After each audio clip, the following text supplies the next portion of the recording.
Hello বন্ধুরা, কেমন আছেন সবাই? বন্ধুরা, আজকে আমি আপনাদের সঙ্গে যে টপিকটা নিয়ে কথা বলবো সেটা আমরা কম বেশি সকলেই জানি। সেটা হচ্ছে সেলফ ডাউট এবং ইম্পোস্টার সিনড্রোম। আপনার মনের মধ্যে কখনো কখনো এরকম প্রশ্ন আসতে থাকে যে আমার দ্বারা এটা সম্ভব নয়, আমি তো এই কাজে ভালো নই, আমি এটা পারবো না। এই ধরনের জিনিসগুলোকে বলা হয় সেলফ ডাউট। আর যখন আপনি এরকম মনে করেন যে এটা তো আমি ভাগ্যের জোরেই পেয়েছি, তা না হলে এটা কখনোই সম্ভব নয়, তখন এটাকে বলা হয় ইম্পোস্টার সিনড্রোম। এবার বলুন তো আপনারা, এই রকম ধরনের চিন্তা ভাবনা কাদের কাদের মাথায় আসে? একবার হাত তুলুন। আজকের ভিডিওতে আমরা জানবো কিভাবে এই ধরনের জিনিস থেকে আমরা বেরিয়ে আসতে পারি। তাই ভিডিওটা সম্পূর্ণ দেখুন এবং ভিডিওটা যদি ভালো লাগে তাহলে অবশ্যই লাইক আর চ্যানেলটাকে সাবস্ক্রাইব করতে ভুলবেন না। চলুন শুরু করা যাক। বন্ধুরা চলুন এবার জেনে নেওয়া যাক সেলফ ডাউট এবং ইম্পোস্টার সিনড্রোম কি। এই দুটো বিষয় এক নয়। আপনি কখনো কখনো এরকম অনুভব করেছেন যে আপনার কালকে অফিসে গিয়ে কোনো প্রেজেন্টেশন দিতে হবে, কিন্তু আপনি তার আগের দিন রাতে এটা ভেবে চিন্তিত হচ্ছেন যে কাল যদি আমি প্রেজেন্টেশন সঠিকভাবে না দিতে পারি, কেউ কি আমার কথা শুনবে? কেউ কি আমার এই প্রেজেন্টেশনকে ভ্যালু দেবে? আমি কি সঠিকভাবে সকলের সামনে আমার বক্তব্য রাখতে পারবো? এই ধরনের যে চিন্তা ভাবনাগুলো আমাদের মাথার মধ্যে এসে থাকে, এগুলোকে সেলফ ডাউট বলা হয়। এটা প্রত্যেক ব্যক্তির মধ্যে কম বেশি দেখা যায়। এবার আসছি ইম্পোস্টার সিনড্রোম। আপনার কখনো এরকম মনে হয়েছে যে আপনি অফিসে প্রমোশন পাওয়ার যোগ্য নয়, তারপরেও প্রমোশন পেয়ে গেছেন? আপনার মনের মধ্যে এরকম ডাউট তৈরি হয়েছে যে এটা তো কারুর ভুলে হয়তো আমি পেয়ে গেছি, যদি বস এ ব্যাপারে জানে যে আমি এই কাজের যোগ্য নই তাহলে। এই ধরনের যখন ডাউট আপনার মধ্যে আসে তাহলে ভাববেন যে আপনার মধ্যে ইম্পোস্টার সিনড্রোম কাজ করছে। বন্ধুরা, এটা সকল ব্যক্তি মধ্যে কম বেশি কাজ করে। সে অনেক বড় পদে থাকুক আর সে সাধারণ কাজই করুক, কিন্তু ভালো খবর হচ্ছে এই ধরনের সিচুয়েশন থেকে আপনি নিজেকে বার করতে পারবেন। আর সেই ব্যাপারে এই ভিডিওটা। এবার আমাদের জানতে হবে যে কেন এটা হয়। বন্ধুরা, আমরা ছোটবেলা থেকে যে পরিবেশে বড় হয়ে এসেছি, যে সমাজে বসবাস করি, তাদের মধ্যে এই ধরনের জিনিসগুলো রয়েছে। যেমন ধরুন, আপনি ছোটবেলা থেকে পরিবারের লোকজন, শিক্ষক মহাশয়, সমাজের আশেপাশের লোকজনের কাছ থেকে এটা শুনে আসেন যে দেখ ওই ছেলেটা কত ভালো রেজাল্ট করেছে। আর এই ধরনের কথা শুনতে শুনতে আপনি বড় হয়েছেন। আপনার মনের মধ্যে একটা চিন্তা ভাবনা গেঁথে গেছে যে আমাকেও ওদের থেকে ভালো হতে হবে। তাই আমরা কখনোই এই জিনিসটা থেকে বেরোতে পারি না যে আমরা কোনো কাজ ভালো করতে পারি। তারপরে আরো একটা জিনিস রয়েছে, সেটা হচ্ছে পারফেকশনিজম। আমরা সবসময় এটা মনে করি যদি আমি পারফেক্ট না হই তাহলে আমার এই কাজ করাটা উচিত হবে না। কিন্তু বন্ধুরা, কেউ প্রথম থেকেই পারফেক্ট ভাবে কোনো কাজ শুরু করতে পারে না। ধীরে ধীরে কাজটা করতে করতে আপনি আরো ভালো পারফেক্ট হয়ে যাবেন। যেমন উদাহরণ হিসেবে আপনাদের বোঝানোর চেষ্টা করছি, সেটা হচ্ছে আপনি যখন প্রথমবার যোগা বা জিমে অ্যাটেন্ড করবেন, দেখবেন আপনার পশ্চার গুলোর মধ্যে অনেক ভুলভ্রান্তি থাকবে। সেগুলো দীর্ঘকাল প্রয়াসের পরে আপনি সঠিক পশ্চার গুলো জানতে পারবেন, সঠিকভাবে এক্সারসাইজ করতে পারবেন। তাই এই চিন্তা মাথা থেকে বের করে দিন যে যতদিন না আমি পারফেক্ট হব ততদিন কোনো কাজ শুরু করব না। এছাড়া তো রয়েছে আমাদের মধ্যে সোশ্যাল মিডিয়ার ক্রেজ।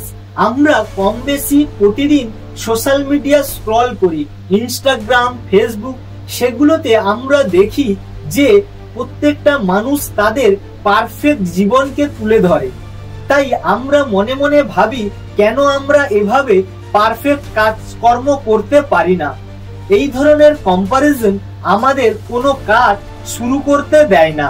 চলুন এবার কিছু প্র্যাকটিক্যাল টিপস জেনে নিই, যেটা আমাদের সেলফ ডাউট এবং ইম্পোস্টার সিনড্রোমকে কাটিয়ে উঠতে সাহায্য করবে। এবার আসল কথায় আসি, আমি আপনাদের এখানে 5টি প্র্যাকটিক্যাল টিপস দেব, যা আপনি আজ থেকেই আপনার জীবনে অ্যাপ্লাই করতে পারেন।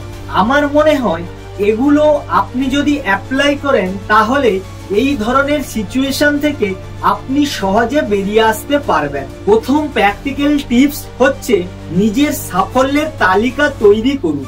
আপনি যদি একজন কলেজ পড়ুয়া হয়ে থাকেন, তাহলে আপনি অনেক সময় এভাবে একটা সিচুয়েশন ফেস করেছেন যে অনেকের জব হয়ে গেল, আমার হচ্ছে না, তার মানে আমার মধ্যে তেমন কিছু গুণাবলী নেই যার জন্য আমি জব পেতে পারছি না।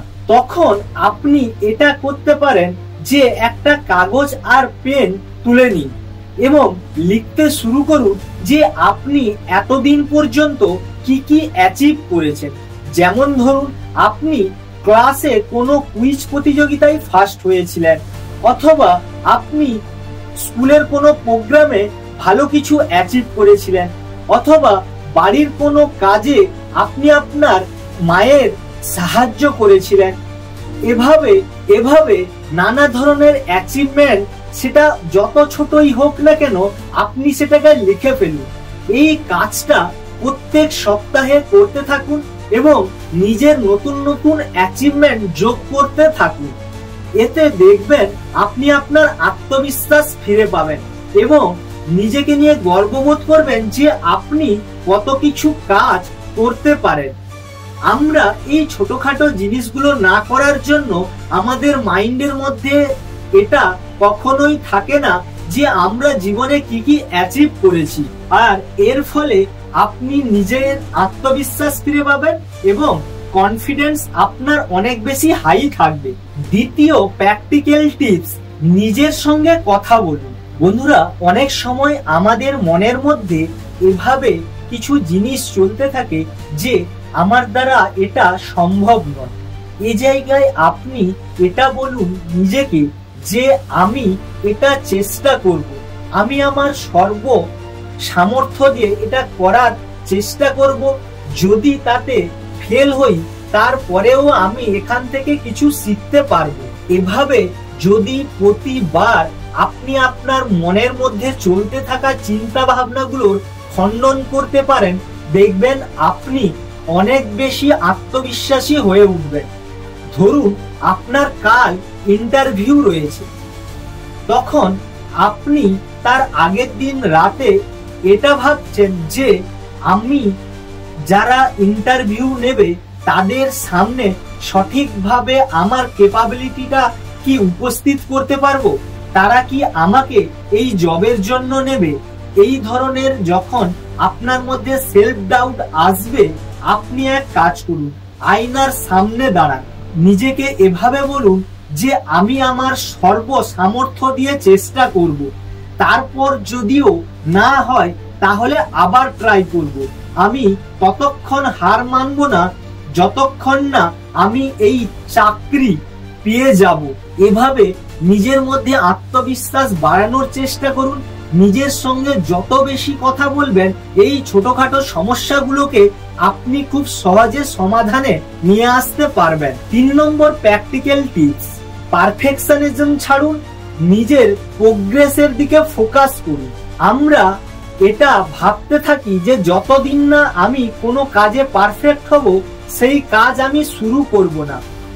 যেমন ধরুন না, আপনি একটা ইউটিউব চ্যানেল শুরু করতে চান, আপনি এই ভেবে শুরু করছেন না যে আমি তো ভালো বলতে পারি না, আমার ভিডিও কি লোক আদৌ দেখবে, আমি কি সঠিকভাবে সমস্ত কিছু উপস্থাপনা করতে পারবো। এই ধরনের চিন্তা ভাবনা আপনার মাথার মধ্যে চলতে থাকে। আর শেষ সিদ্ধান্তে আপনি এটা ভাবেন যে যতদিন না আমি পারফেক্ট হব ততদিন আমি এই ইউটিউব চ্যানেল শুরু করব না। বন্ধুরা, যত ধরনের ইউটিউবার রয়েছে আপনি তাদের চ্যানেলগুলো প্রথমের দিকের ভিডিওগুলো দেখুন। দেখার পর আপনি এটা বুঝতে পারবেন যে তারা যখন শুরু করেছিল তখন তাদের ভিডিওগুলো কেমন আর এখন যে ভিডিওগুলো তৈরি করছে সেগুলো কেমন।